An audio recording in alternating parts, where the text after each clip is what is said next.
Hi guys, you're welcome back to my channel. My name is Ifeoluwa. In this video, I'm going to show you how to sew this beautiful off-shoulder bustier dress. So a video of how to cut it is already up on my channel. I'm going to drop the link in my description box so you can check it out if you're interested in learning how to cut this dress. If you also see this video and you haven't subscribed to my channel yet, please subscribe, give this video a thumbs up and share to your friends and families. Thank you very much guys. Now let's get started. So this is what I have after cutting my pattern on my fabric. So I cut out lining for everything. For this dress I'll be using the lining for it. So this is the front pattern, and then for the lining of the skirt I'm going to be taking out 1.5 inches. So that is what I'll be using for hemming the skirt parts. So I'll take out 1.5 inches from the lower part of only the lining. Now I'll go ahead and do the same thing for the back pattern. So I'm also going to take out 1.5 inches from the lining. Now this is the back pattern of the top part. So for the dart I decided to just fold it in, so I didn't cut it out or split it into two. So I just decided to fold it in like that, so there is no need for you to sew any darts for the back pattern. So I cut out the lining also for the back pattern and also for the front pattern. So for the front part of the bustier I cut out hairstay for the fabric, and then I also cut out the lining. So I did the same thing for the side front also. Now I'll move on to cutting out the pad for the bustier. That is the wording that I'll use for the bustier. So I'm going to be coming down by 1 inch on both sides so that it won't interfere with the fabric, with the neckline area. So I'm going to cut that part and then cut the underbust. So that is going to be the pad, what I'll use to cut out the padding for the bustier. So for the side front I'm also going to come down by 1 inch and connect it with a curve to the underbust, and I'll cut it out. Now I'm going to cut it out on the wording I'm using. So for the side front you don't need to have anything on fold. I'm going to cut it out and add 0.5 inches there as the allowance. Now for the center front I'm going to cut that one on fold. I'm going to cut the center front part on fold and add 0.5 inches as allowance. So you won't be adding anything upper and the lower part. You won't be adding any allowance there. Now for my skirt parts, for the dart of the skirt parts, front pattern and the back pattern, I'm just going to demarcate where the dart is, so it's going to be easy for me to sew on my machine. So I'm going to notch that part, and then I'll use my needle and thread to just demarcate where the dart is going to be. So doing it this way is going to make it easy for you to sew your darts.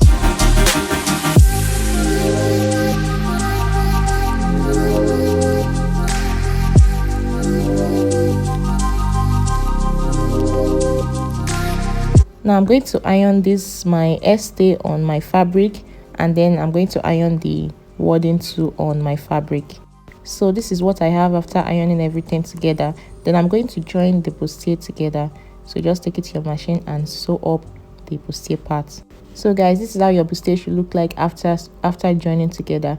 So this is the front pattern, and then for the skirt part I already joined my dart, so you can see how the dart is looking for the front pattern and the back pattern of the skirt part. Now the next thing I'm going to do is to join the front part of the bustier and the skirts together. So I'm going to make sure the dart area align together. So I'm going to first of all pin the dart area together, then pin the other sides together, so you make sure it is aligning well together.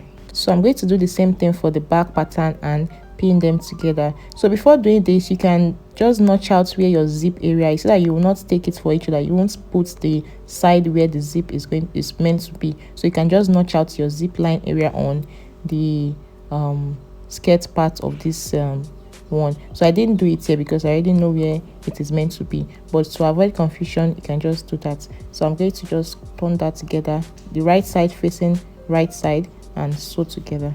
So all that I'm doing for the fabric I'm going to do it for the lining too. So guys, this is what I have after joining together. You can see how well the darts are aligned. So the next thing I'm going to do is to join the sides together. So the side seam I left 1.5 inches for the side seam allowance, so I'm going to join it with that 1.5 inches. Now to achieve a neat side seam too, you have to pin the waistline together so that they will also align together. So this is my lining. I already joined the sides together just to show you how it is meant to be, so you can see how neat the waistline area is. So it has to align together so that it's going to give it a very neat, beautiful look. So this is what I have after joining the side seams together. So next thing I'm going to do is to work on the strap I'll be using for this dress. So I'm going to just sew the strap round like that and leave an opening. Now what I'll do next is to use my lining to turn over the neckline area. So I'm just going to put my lining, place my lining like this on the fabric, so the right sides should be facing each other. So I'm going to sew with the 0.5 inches I left for the allowance. So I'm going to sew that and sew it from the back pattern to the front pattern and the other side of the back pattern like that. So this is what I have after sewing the neckline area. So I sewed the neckline area with 0.5 and then I top stitched towards the lining part. So this is what you're meant to have. Now the next thing is to join the straps to the armhole area. So you can see how I'm doing it. I'm going to place it on the armhole area like that and pin together. So I'm going to do it for the back and the front parts.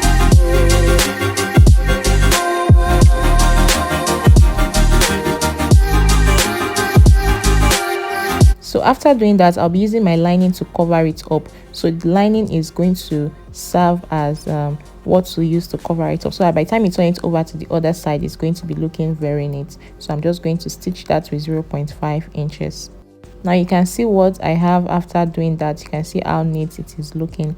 So the next thing I'm going to do is to stitch the hem line. So by 0.5 inches also, I'm going to stitch the hem line. Now after stitching the hem line, you can then proceed to cover up the zip allowance part. So I'm going to be using 0.25 inches to cover up that side because I want it to have a neat finishing. So I'm going to use 0.25 inches out of 1 inch to cover up the zip allowance part. That is after joining the hem line.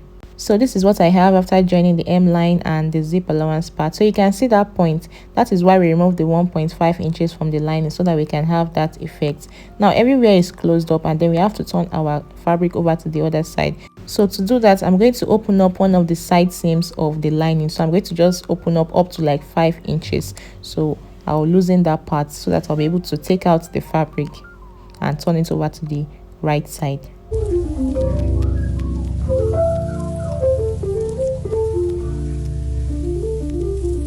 So you can see how it looks like after turning over to the right side. So you see how neat it is looking. Now the next thing I'm going to do is to fix in my zip. So for the zip, I'm going to pin together the waistline area. So I'm going to pin that part together. Then I'm going to measure out my hip depth so that by the time you want to wear the gown, it's going to pass through your hip line area. So if you want to wear it from the bottom, it's going to pass through. So I'm going to measure out my hip depth there and then pin that part. Now for my slit, I'm going to be using about 10 inches for the slit. So I'm going to be leaving out 10 inches for the slit. So now you're going to be sewing from that part to that part. So that is the part you're going to stitch. Then you go ahead to add your zip. So this is it after adding the zip. So you can see how neat it looks like. Now the next thing I'm going to do is to sew up my slit area. So I'm just going to sew it like that and then top stitch that part. So that is how I'm going to leave my slit. So guys, this is all for the sewing of this off shoulder bustier dress. So you can see how neat it looks like. Also you can see the back and you can see the inner parts. You see how neat it looks. Then don't forget about the opening that we created at that side. Once you have tested the clothes, the dress, to see whether it fits perfectly, we can then proceed to close up that opening. So guys, that is all for this tutorial. Please do not forget to subscribe to my channel if you haven't done that yet. Thank you very much for watching, guys. Bye.